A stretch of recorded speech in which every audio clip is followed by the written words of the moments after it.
Hello friends, welcome to Gyansheela education. मेरे प्यारे दोस्तों, इंग्लिश की मॉक टेस्ट का ये थर्ड पार्ट है। सेकंड और फर्स्ट मैंने बनाया है। अगर आप लोगों ने नहीं देखा है तो आप उसको डिस्क्रिप्शन में लिंक दे रहा हूँ, वहाँ से क्लिक करके आप देख सकते हैं। मॉक टेस्ट इंग्लिश की प्रिपरेशन में बहुत ही इंपॉर्टेंट रोल प्ले करते हैं और एसएससी सीजीएल टीयर 1 में इंग्लिश में स्कोर करना बहुत ही इंपॉर्टेंट है अगर हमें टॉप लिस्ट में आना है। तो इसलिए मैंने डिसाइड किया है, एग्ज़ाम बहुत पास आ गई है, अब हम डेली हम टेस्ट सॉल्व करेंगे। डेली मैं आपको एक मॉक टेस्ट मिनिमम दूंगा ही दूंगा इंग्लिश के ऊपर। और ये जो मैंने क्वेश्चंस तैयार किए, ये जो प्रीवियस ईयर क्वेश्चंस हैं, जो ज़्यादा क्वेश्चंस रिपीट हुए हैं एग्जाम में, उन्हीं क्वेश्चंस का एक कलेक्शन है जो मैंने मॉक टेस्ट में आपको प्रोवाइड करूंगा। तो इसके लिए डेली आप अपडेट हो सकते हैं। अगर आपने चैनल को सब्सक्राइब नहीं किया तो सब्सक्राइब कर लें, ताकि जब भी मैं कोई मॉक टेस्ट अपलोड करूंगा आपको तुरंत पता चल जाएगा। So let's start the third mock test of English comprehension. So first question, his words were hardly with that screaming and shouting in the market. Now option देखते हैं। A legible, B eligible, C intelligible and D audible. तो देखिए यहाँ पे ये क्या कह रहा है, हिज वर्ड्स वर हार्डली। यहाँ पर स्क्रीमिंग शाउटिंग मतलब कुछ चीखने की बात हो रही है मार्केट में। तो देखिए वर्ड्स, हम चारों वर्ड्स के पहले मीनिंग देखते हैं ताकि हमें मीनिंग भी याद हो जाएंगे। लेजिबल का मतलब होता है केपेबल ऑफ बीइंग रीड, मतलब कोई भी चीज़ जो पढ़ने योग्य होती है उसे हम लेजिबल कहते हैं। एलिजिबल मतलब क्या होता है, किसी चीज़ के लिए पात्रता होना, योग्य होना।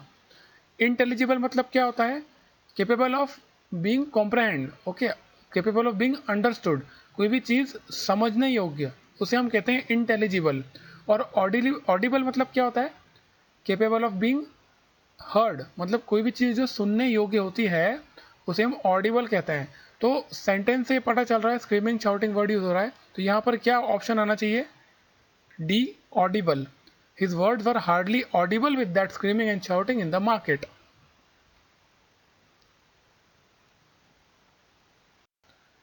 Question number 2. He was angry to speak to me. Option देखते हैं, so, to, that, such। अब देखिए, आपको देख के पता चल रहा होगा यहाँ पर that और such तो आ नहीं सकता, so आ सकता है या to आ सकता है। तो he was so angry to speak to me, ये भी गलत ही होगा। इसका सही आंसर होगा he was too angry to speak to me। मैं आपको बता दूं ये so क्यों नहीं आएगा। देखिए, अगर कोई सेंटेंस होता he is so weak that he cannot walk, यहाँ पर क्या हो रहा है, नेगेटिव कोनोटेशन में बात हो रही है, तब हम ये so वर्ड यूज़ करते हैं। अगर मैं ये कहता he is too weak to walk, तो वो सही होता। ओके, तो यहाँ पर क्या आएगा, he was too angry to speak to me। ये चीज़ आप ध्यान रखिएगा, बहुत छोटा सा डिफरेंस है, माइनर डिफरेंस है, लेकिन कंफ्यूजन होता है। सो नहीं आएगा और टू आएगा। Question number 3, fill in the blanks का। I wish I fill in the blanks a pen. Okay, option देखते हैं।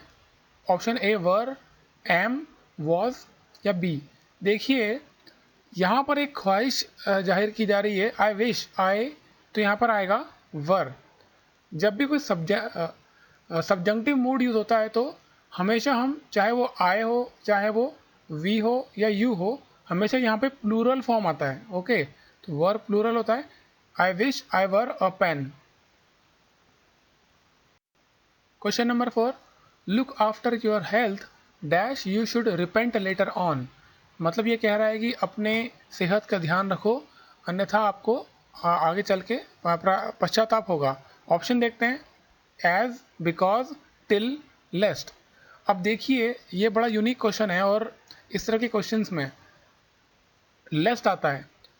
क्यों आता है, कोई भी चीज़ अगर होती है उसे रोकने के लिए जब कोई बात कही जाती है, यहाँ पर क्या हो रहा है, किसी को कहा जा रहा है कि अपने हेल्थ का ध्यान रखो, अन्यथा आपको उसके लिए पछताना पड़ेगा। तो लेस्ट वर्ड यूज होगा, in order to prevent something from happening. तो क्या होगा, look after your health lest you should repent later on. Okay, तो आंसर होगा इसका D, लेस्ट।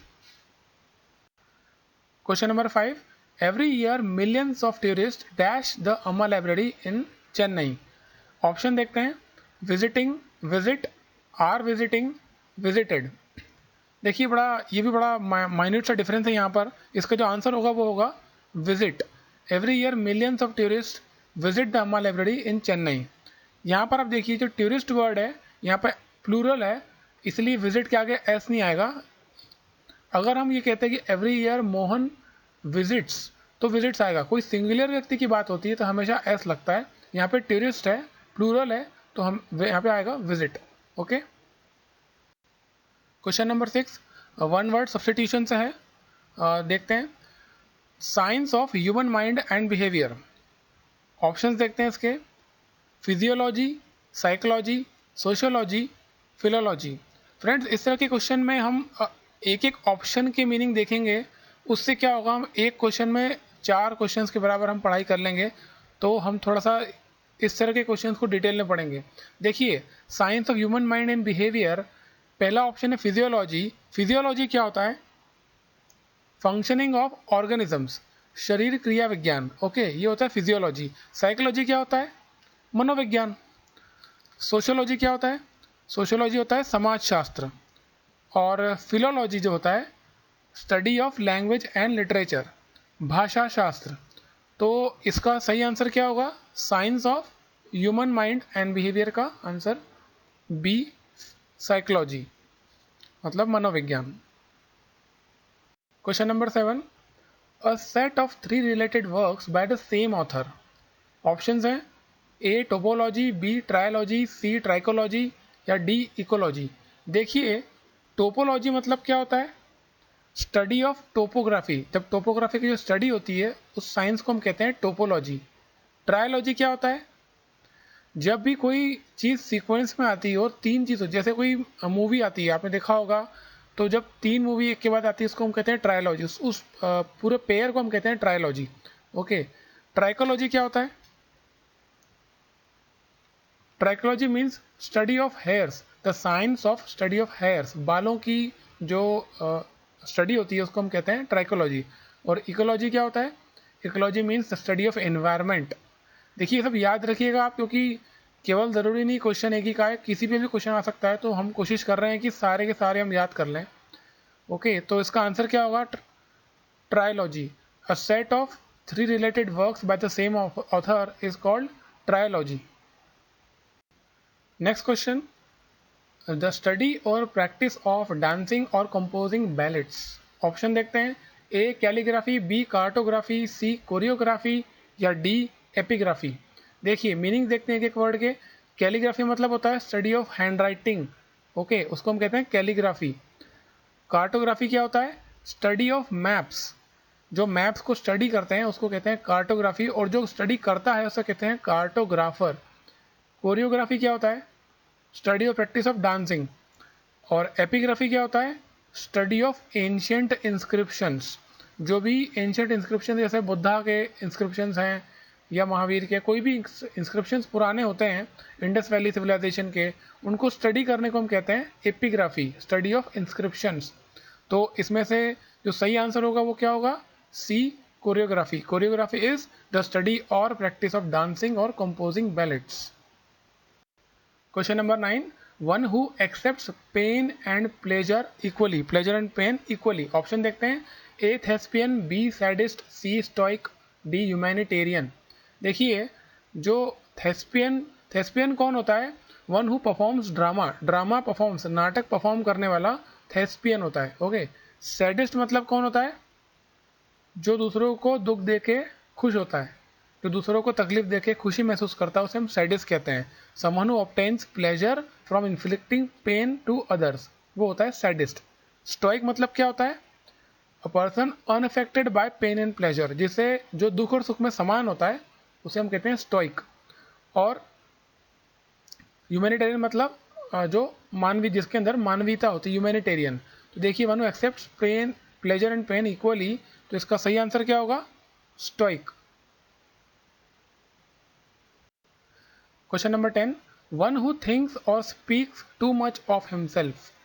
Options, A impostor, B enthusiast, C egotist, D optimist.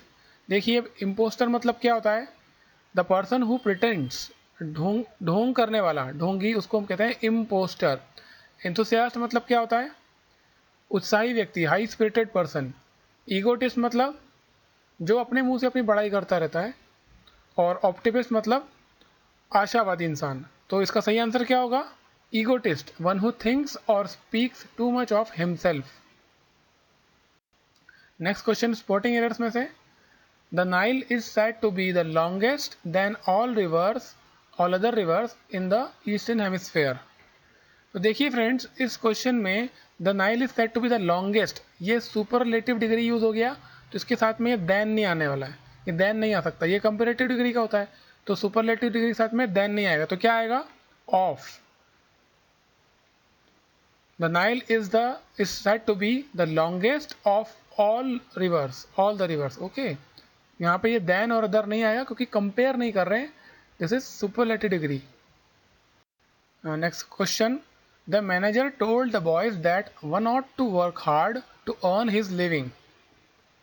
तो देखिए friends, इसमें the manager told the boys that one ought to work hard, one की बात आ रही है, किसी एक व्यक्ति की बात आ रही है, then it must be followed by same connotation। Okay, one ought to work hard to earn one's living आएगा। ओके, अगर ये होता कि he ought to work hard to earn his living तो ठीक होता, या फिर ये बोलते कि they ought to work hard to earn their living, तो पॉजिटिव केस जो होगा वन का हमेशा वंस होता है, one ought to work hard to earn one's living. Okay, next question, everything are packed and were ready to live.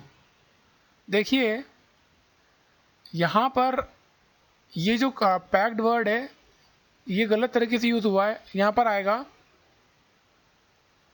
they packed and were ready to leave। okay, so this would be the right option, they packed and were ready to leave।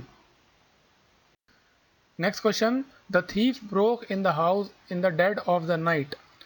तो देखिए friends, इसमें the thief broke in एक phrase है, इसका मतलब क्या होता है, to enter into any building forcefully, तो ये तो ठीक है, इसमें जो मिस्टेक है वो इसमें है, dead of the night. Actually ये भी एक फ्रेज है, dead of night. In the dead of night का मतलब होता है एकदम घंघोर काली रात में, बहुत जब शांत होता है, एकदम साइलेंस होता है, उस समय इन द डेड ऑफ नाइट एक फ्रेज है, तो यहाँ पर जो है द नहीं आएगा। ओके, तो ऐसा होगा, the thief broke in the house in the dead of night. Next question, it is difficult to let go of bad memoirs. Okay, now option है इसमें ऑब्वियसली सी, क्योंकि यहाँ पर बैड मेमोर्स नहीं आएगा, बैड मेमोरीज आएगा। बहुत ही माइनर डिफरेंस है, दोनों वर्ड एक जैसे लगते हैं, तो बहुत ही ज़्यादा संभावना होती है यहाँ पर गलती होने की। यहाँ पर आएगा मेमोरीज। मेमोर मतलब होता है an account written by somebody famous about their life and experience. तो कोई भी अपने लाइफ और एक्सपीरियंस के बारे में कुछ लिखता है उसे कहते हैं मेमोर्स, तो यहाँ पर आएगा मेमोरीज। सो फ्रेंड्स, इस तरह के मॉक टेस्ट, डेली एक मॉक टेस्ट हम ज़रूर देखेंगे, और अगर ये वीडियो आपको अच्छा लगा तो प्लीज़ इसे लाइक करें, चैनल को सब्सक्राइब करें यहाँ पर इस सर्कल पे क्लिक करके, जिससे जब भी मैं कोई ऐसा मॉक टेस्ट या कोई इंपॉर्टेंट अपडेट अगर डालता हूँ तो आपको तुरंत पता चल जाएगा। Thank you so much.